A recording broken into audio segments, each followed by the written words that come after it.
in the third and last part of the video, which is types of descriptive research. So हम आज last part को discuss करने जा रहे हैं डिस्क्रिप्टिव रिसर्च के. So let's begin learners. हम चलते हैं थर्ड डिस्क्रिप्टिव रिसर्च के थर्ड पार्ट पर.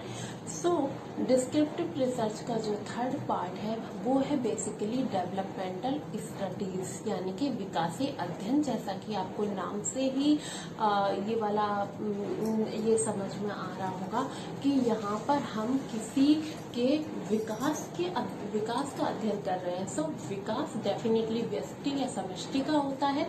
सो उसी की जो डेवलपमेंट है उसको हम ज्ञात करने की कोशिश करते हैं, ताकि उस आधार पर फॉर एग्जांपल जो बच्चे हैं उनकी अलग अलग एज ग्रुप में अलग अलग नीड होती है, इंटरेस्ट अलग होता है.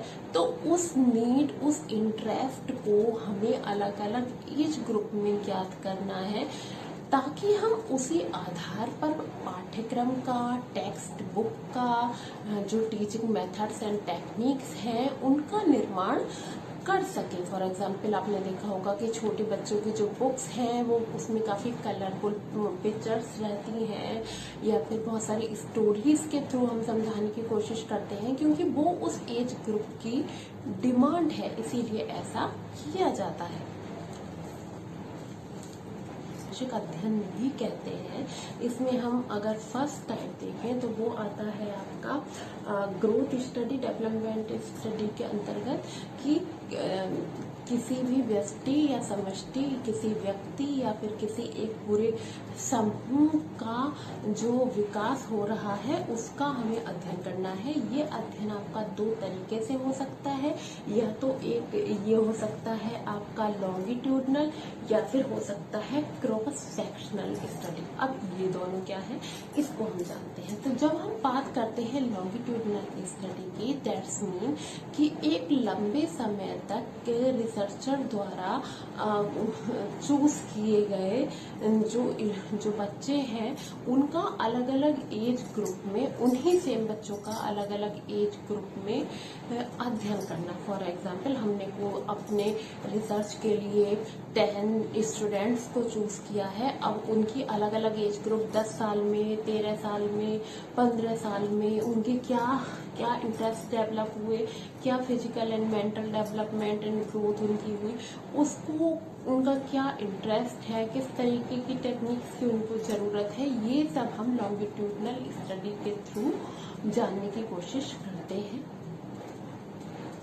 कि स्टडी जो है वो बहुत ही ज़्यादा टाइम कंज्यूमिंग मेथड है, कि हम किसी एक व्यक्ति का इतने लंबे समय तक अध्ययन कर रहे हैं तो बहुत ज़्यादा टाइम हमारा जा रहा है, बहुत श्रम हमारा लग रहा है, साथ ही साथ जो हमारी मनी है वो भी बहुत ज़्यादा इसमें लग रही है. तो इन कमियों को देखते हुए लॉन्गिट्यूडनल स्टडी की हम करते हैं cross sectional study. Cross sectional study में हम जो रैंडमली जो है वो चूज करते हैं अपने बच्चों को, और फिर उन्हीं जैसे सिमिलर बच्चों पर हम ये स्टडी करते हैं. पहले जैसे हमने 11 इयर्स के कुछ बच्चों को सेलेक्ट किया, हमने स्टडी की, फिर 13 इयर्स के बच्चों को हमने चूज किया, उन पर स्टडी करी, फिर 15 इयर्स के बच्चों को हमने चूज किया, उन पर स्टडी करी. तो इससे हम कम टाइम में जो है अच्छा रिलायबल रिजल्ट जो है वो ज्ञात कर सकते हैं. तो लॉन्गिट्यूडनल स्टडीज की जो लिमिटेशंस थी उनको कम करने के लिए और जल्दी किसी निष्कर्ष पर पहुंचने के लिए हम क्रॉस सेक्शनल स्टडी का यूज करते हैं.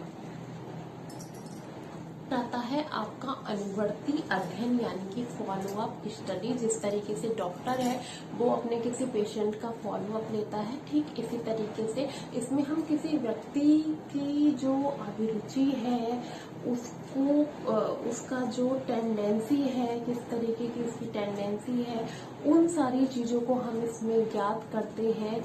और उसके बाद हम एक प्रयोगात्मक एनवायरनमेंट में, जहाँ पर हम ग्रुप ए और ग्रुप बी में उनको डिवाइड कर सकते हैं, फिर उनको अलग अलग ट्रीटमेंट देते हैं और उस ट्रीटमेंट बेस पर हम जो है एक कंक्लूजन पर पहुंच सकते हैं। तो इस तरीके की जो मेथड होता है वो आपका फॉलो अप स्टडी के अंडर किया जाता है, और ये काफी हद तक आपका प्रयोगात्मक विधि का हम इसमें यूज करते हैं, तो उससे काफी हद तक ये सिमिलर हो जाता है।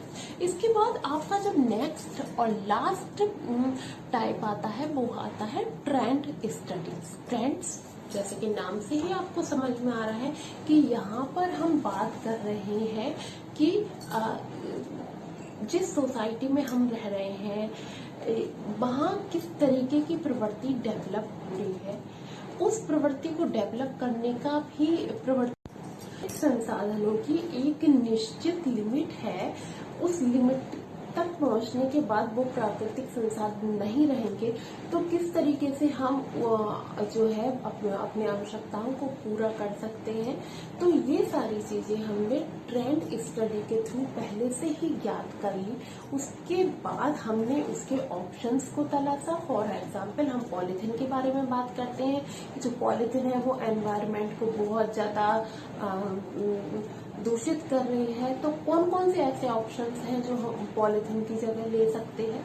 तो ये सारी चीजें ट्रेंड स्टडीज के अंदर आती हैं कि हम पहले से ही जो आपूर्ति है उसका ध्यान रखते हुए कार्य करें, ऑप्शंस की तलाश करें, किसी एक वैलिड कंक्लूजन पर पहुंचे।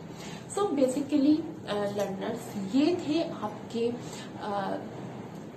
डिस्क्रिप्टिव रिसर्च के टोटल टाइप्स। आई होप कि आप सभी लोगों को ये टाइप्स बहुत अच्छे से समझ में आए होंगे, क्योंकि मैंने हर एक टाइप को एग्जाम्पल के थ्रू समझाया है। हालांकि मैं उसकी बहुत ज्यादा डिटेलिंग में नहीं गई हूँ, क्योंकि अगर मैं उसकी डिटेलिंग में जाऊंगी तो एक एक टॉपिक आपका फॉर एग्जाम्पल केस स्टडी या क्रॉस सेक्शनल स्टडी कुछ भी है बहुत ज्यादा ब्रॉड हो जाएगा, उसके ऊपर अलग से ही पूरी वीडियो बनानी पड़ जाएगी। क्योंकि आपको जहां तक डिस्क्रिप्टिव रिसर्च के बारे में जितनी नॉलेज जितनी इंफॉर्मेशन चाहिए थी वो मिल गई होगी, उसके टाइप्स आपको समझ में आ गए होंगे।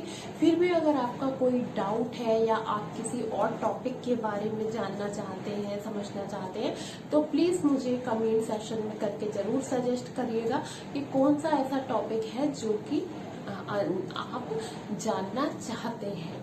ओके, और आपको मेरे जो वीडियोस हैं वो किस तरीके के लग रहे हैं उसका फीडबैक भी मुझे प्रोवाइड कीजिएगा, ताकि मैं उसमें थोड़ा सा और इम्प्रूवमेंट कर सकूं।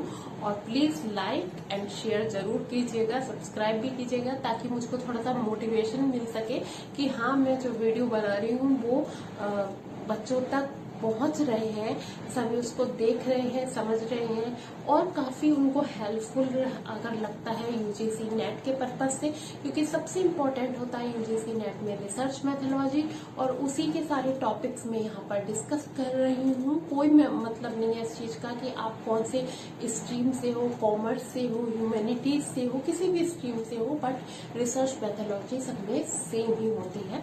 सो आई होप कि आप सबको मेरा वीडियो पसंद आया होगा। Thank you for watching.